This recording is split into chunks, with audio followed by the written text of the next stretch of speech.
Hola a todos, todas y todes, espero estén muy bien. Este video lo estoy grabando de forma extraordinaria porque en la clase de medición del costo de vida, una vez terminó la lección, ya en una conversación un poco más informal, les planteé la pregunta de por qué se puede utilizar el IPC para la comparación de cifras intertemporales. Una discusión que según yo iba a ser rápida se terminó convirtiendo en algo bastante extenso. Eh, y detecté ciertas anomalías, ¿verdad? Que me dieron a entender que había algo que no estaba claro. Entonces, a partir de ahí, revisé de nuevo la presentación, revisé el material que está en el libro de texto, y lo que encuentro es que se presenta el algoritmo, pero no se explica su construcción y por qué eso funciona. Entonces, todos esos vacíos explicativos que quedaron en la clase los estoy tratando de llenar con este video de hoy, que espero sea bastante sintético y que además sea intuitivo de por qué eso funciona. Este video lo voy a dividir en tres partes que están en esta estructura. Una primera parte, un repaso muy básico de cómo se construye el IPC. Una segunda parte de qué transformaciones se pueden utilizar con el índice de precios al consumidor para comparar cifras a lo largo del tiempo. Y por último, con datos muy parecidos, cómo se puede cuantificar la pobreza extrema y esto asociado a una comparación también de cifras intertemporales. Los minutos en los que hablo de estos temas los voy a dejar en la caja de descripción. Ustedes pueden cliquear si fueran que quieren adelantarse un minuto a otro, ¿verdad? Para ir moviéndose de una parte a la otra. Entonces, una primera mirada que debemos tener a este tema es cuál es esa construcción del IPC. Estos tres pasos que estoy poniendo acá y el que va a estar en la siguiente diapositiva son pasos muy básicos, ¿verdad? Que debería seguir un investigador que esté haciendo este proceso o una oficina que se encargue de recolectar esta información.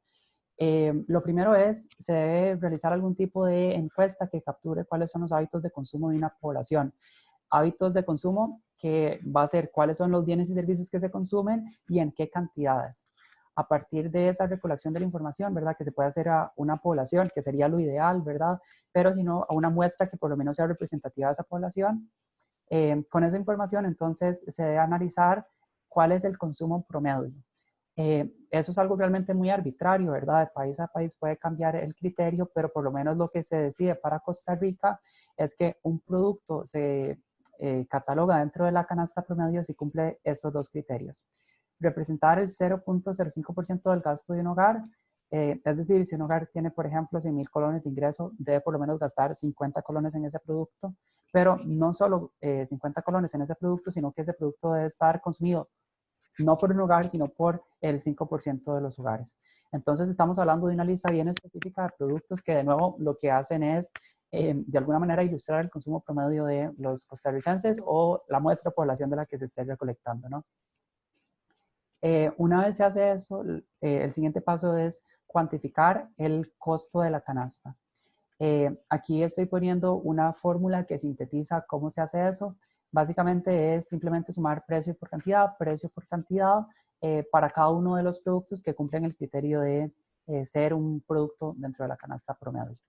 Ok, esta expresión matemática podría parecer algo muy ambicioso, pero en realidad es algo bastante sencillo. Entonces voy a hacer aquí una interpretación rápida de esto.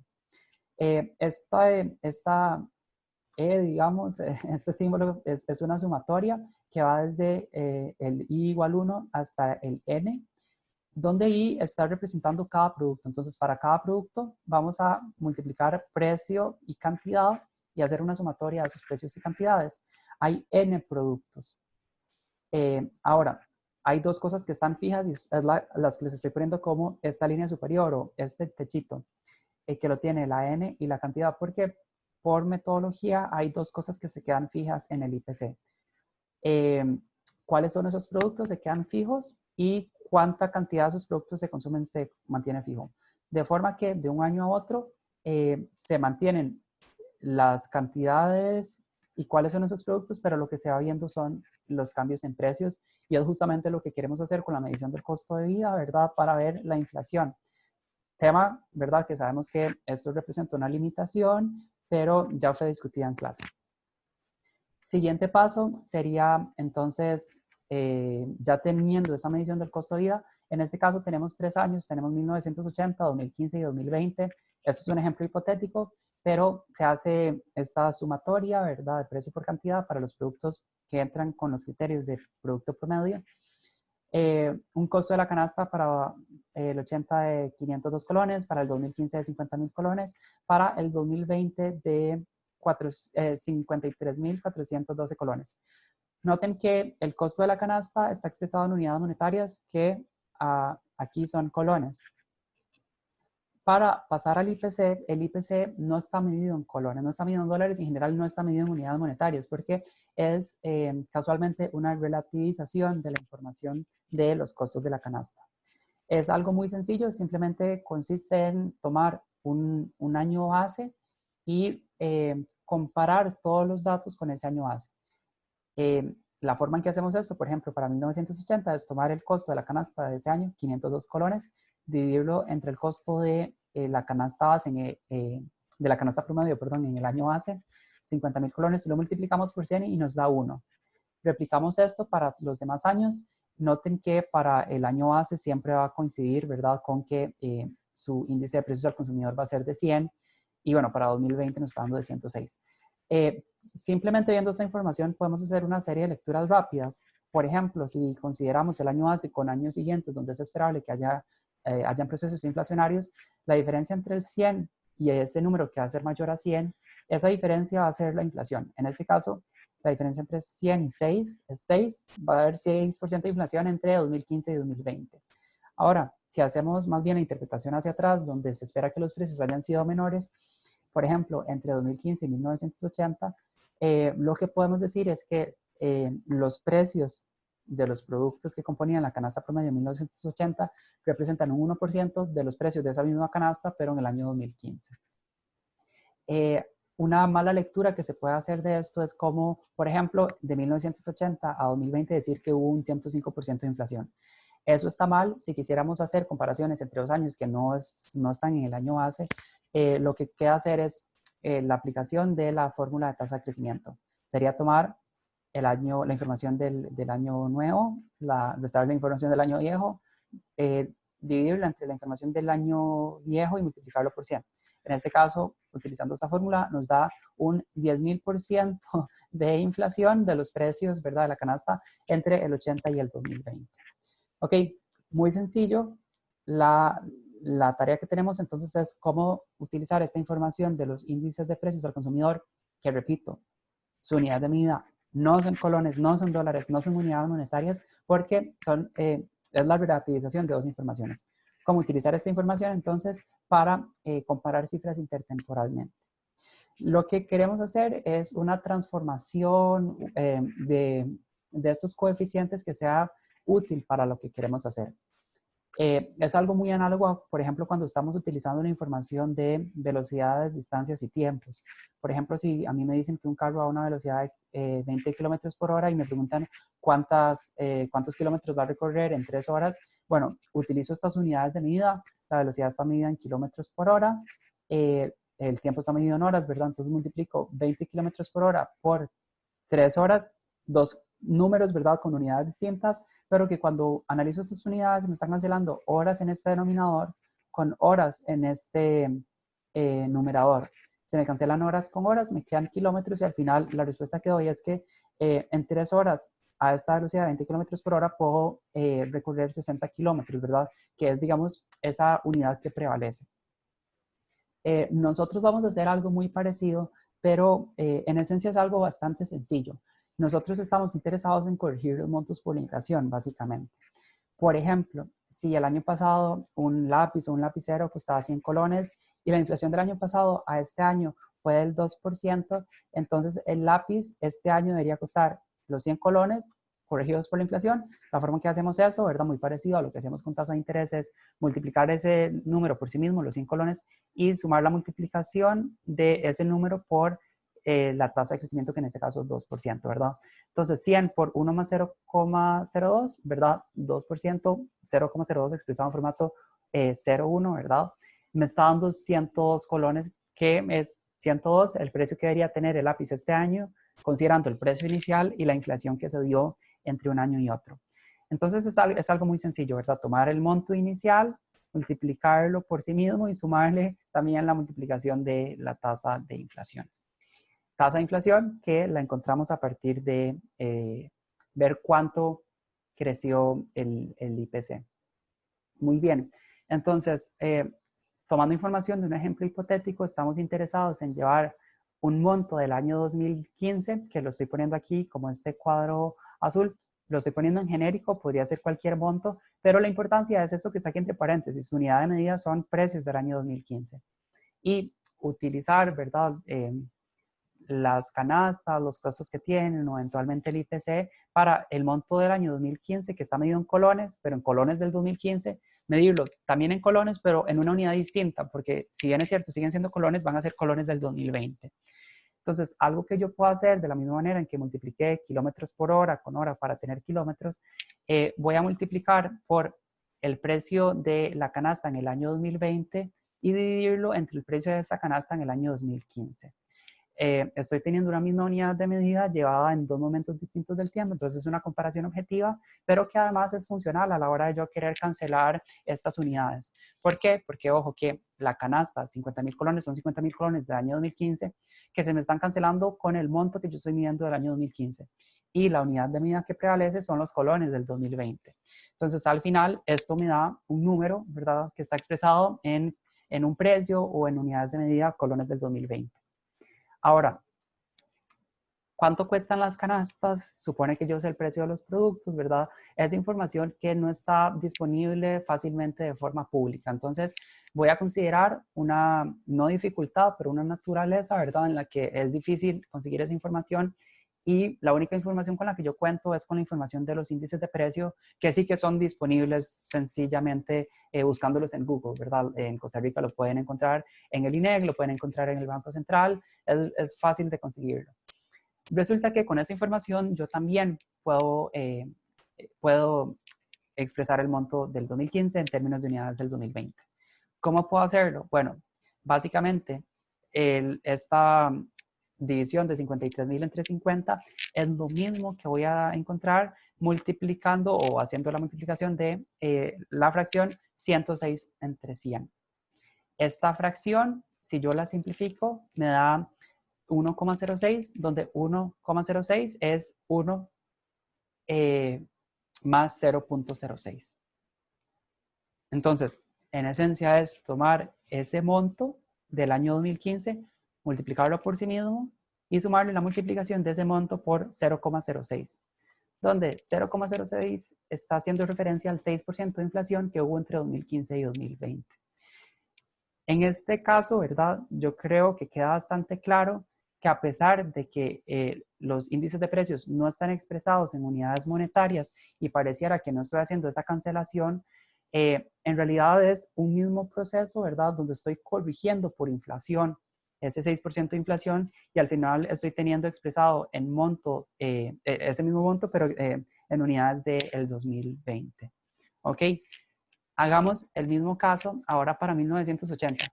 Supongamos que tenemos la incógnita de cuánto es un monto en 1900, perdón, un monto en 2020 teniendo la información de cuánto es ese monto en 1980. Entonces, para encontrar esa incógnita, tomamos el monto de 1980 de forma funcional, suponiendo que tenemos la información de los costos de las canastas, lo dividimos entre el costo de la canasta en unidades de colones de 1980. Se hace esa cancelación, pero para llevarlo a colones del 2020 lo multiplicamos por el costo de la canasta en colones del 2020 y eso nos da el monto del año 80, ¿verdad? Traído al valor del 2020. Pero, de nuevo, es relativamente difícil encontrar la información del costo de esas canastas, entonces puedo jugar con los índices de precio. En este caso, esta misma fracción, ¿verdad? Por la que estoy multiplicando este monto del 80, es el mismo resultado que me daría multiplicando por el índice de precios del 2020 dividido entre el índice de precios de 1980. En este caso me da el monto multiplicado por 1 más 0,05. Perdón, 1 más 105, no 0,05. Ahora, este 105 no es que hubo 105% de inflación, ¿verdad? Recuerden que esta segunda parte de la suma está expresada en formato 0,1 y en este caso está accediendo al 100. De hecho, ese 105 la forma de interpretarlo es el 10.500% de inflación que hubo entre 1980 y 2020. Con lo cual, con la información de los índices de precio, ¿verdad? Estoy corrigiendo por la inflación y del mismo modo en que aquí me era funcional hacer esta cancelación, aquí lo estoy corrigiendo por inflación y ambas son formas consistentes para encontrar el monto del 80 expresado ahora en colones del 2020. Bien, entonces al final, a la pregunta de cómo comparar cifras a lo largo del tiempo, la respuesta, digamos, va en dos formas. Una es con canastas, otra es con IPCs. Con canastas es evidente que se hace la cancelación de las unidades. Con IPCs, que al final es la estamos multiplicando por un mismo coeficiente, ¿verdad? Solo que no está expresado en unidades monetarias. Es un coeficiente que está corrigiendo por inflación. Entonces, al final, digamos que lo más cotidiano que nos vamos a encontrar es información de los índices de precio que los podemos utilizar siempre respetando, ¿verdad?, esa cancelación que haríamos con los costos de las canastas, pero que al final lo que hacen es corregir por inflación. Entonces, teniendo la información de un año, el índice de precios de los 2 años que quiero comparar para encontrar la incógnita de cuánto es ese monto expresado en otro año, ¿verdad? Aquí lo estoy planteando de forma súper genérica. Si suponemos que queremos encontrar el monto del año Y expresado, por ejemplo, en colones del año X, tomamos el monto del año Y, ¿verdad? Que está expresado en colones de ese año, del año Y, lo multiplicamos por el IPC, que no está medido en colones, pero que nos hace referencia, ¿verdad?, a esa canasta que sí está medida en colones del año X, y lo dividimos entre el IPC, que tampoco está medido en colones del año Y, pero nos hace referencia a esa canasta que sí que está medida en colones del año Y. Entonces podemos hablar de una cancelación entre este monto y este monto, que realmente no es una cancelación como tal, ¿verdad? Porque el IPC, repito, no está medido en colones, pero al final esta multiplicación de estos dos IPCs es la forma que tenemos de corregir la inflación, ¿verdad? Entonces, ¿por qué esto es funcional? Repito, el IPC es funcional por sí mismo, nos va a permitir ver cómo cambia los precios y eso va a ser una variable importante, la inflación dentro de un modelo macroeconómico, pero tiene algunas otras aplicaciones interesantes como esta que vimos de comparación de montos intertemporales. Bueno, resulta que utilizando un instrumental muy parecido, ¿verdad?, de canastas, podemos encontrar un criterio binario para distinguir si una persona, un hogar está en pobreza extrema o no. Esto pasa porque también se utiliza una canasta para ver el costo que tiene esa canasta. Esa canasta la vamos a llamar la canasta básica alimentaria. Es una canasta que se compone de productos y las cantidades de esos productos que garantizan la supervivencia de una persona de esa muestra o de esa población que es una persona promedio. En Costa Rica, la metodología que se utiliza para la construcción de esa canasta básica alimentaria es todos esos bienes y servicios, y en general van a ser solo bienes de alimentación, y las cantidades que tienen que consumir para garantizar las 2.900 calorías que son necesarias para que una persona mayor de 25 años con 65 kilos de peso sobreviva. ¿Esta persona es representativa de la población? Bueno, de pronto no represente a una mujer embarazada que ocupe consumir más de esas calorías, no represente a mi primito de 1 año que consume probablemente una cantidad bastante menor que eso, pero digamos que es un número que me resume cuánto es lo que alguien en Costa Rica debería consumir por lo menos para sobrevivir. Entonces, se analiza esa canasta en cuanto a precios y se da un costo de esa canasta. Entonces, eso va a ser la línea de pobreza.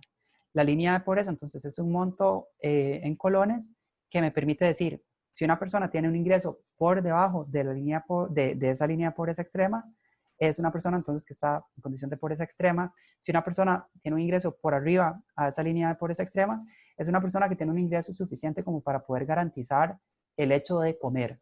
Podrá no garantizar algunos otros bienes necesarios para tener una vida digna, pero por lo menos la alimentación sí que la está garantizando. Entonces, hasta el momento tenemos dos canastas. La canasta promedio, que es la que nos permite cuantificar el IPC, y esta es otra canasta, ¿verdad? Que se utiliza, digamos, su construcción se da a partir de la misma encuesta que se usó para medir la canasta promedio. Pero esta segunda, la canasta básica alimentaria, nos permite ya no identificar los IPCs, ¿verdad? Sino de forma binaria la pobreza extrema y la no pobreza extrema. ¿Ok?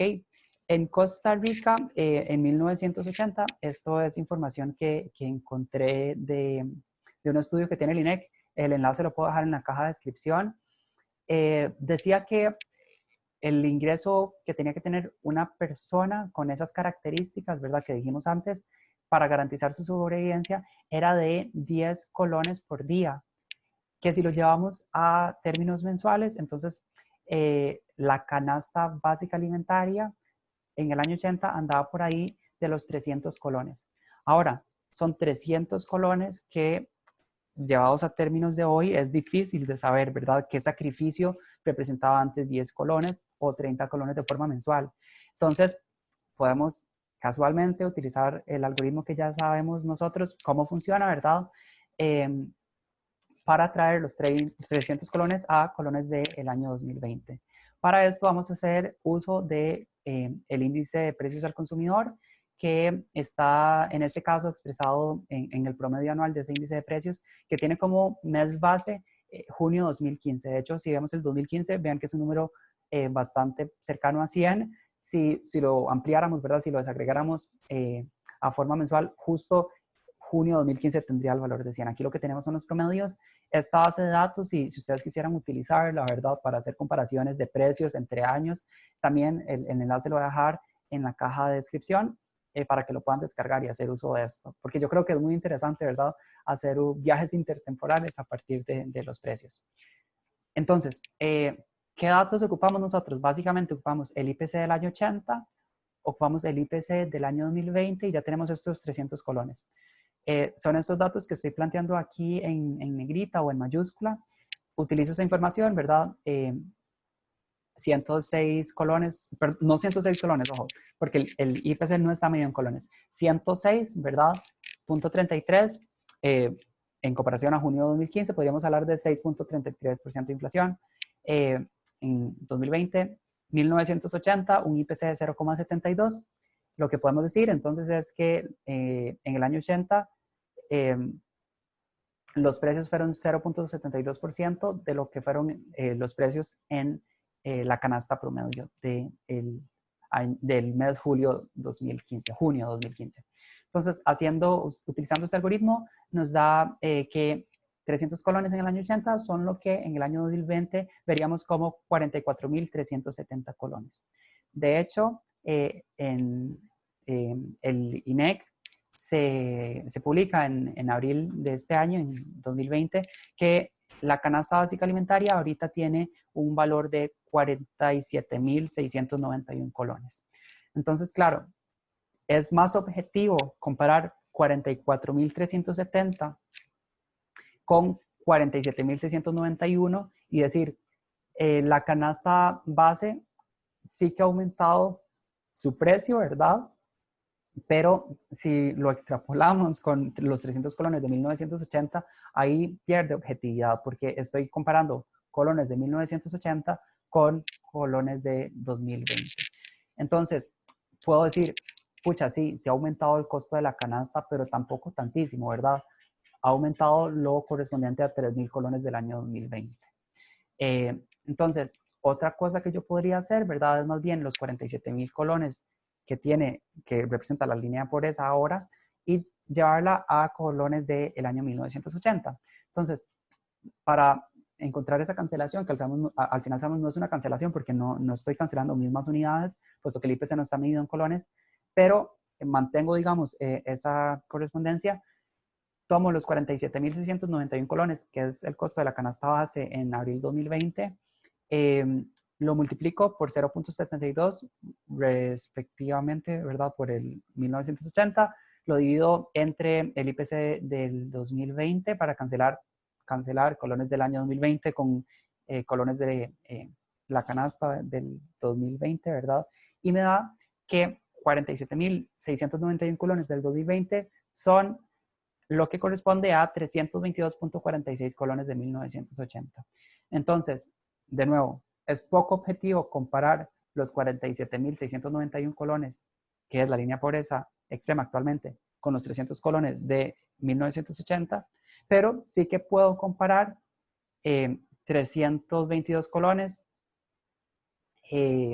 con 300 colones porque ambos están en colones del año 80. Y también probablemente si yo le dijera a alguien de 1980 cuántos son 322 colones comparados a 300 colones, tampoco es tan abismal la diferencia, ¿verdad? Entonces, un poco este ejemplo de línea de pobreza lo quería plantear porque el instrumental en cuanto a canasta es muy parecido y porque es algo que no se cubre dentro del curso de introducción a la economía para economistas y que por lo menos sé que en años anteriores tampoco se estudiaban datos económicos. Es algo muy sencillo, ¿verdad? Una canasta que mide el valor de cuánto necesitaría tener una persona de ingreso para garantizar su sobrevivencia.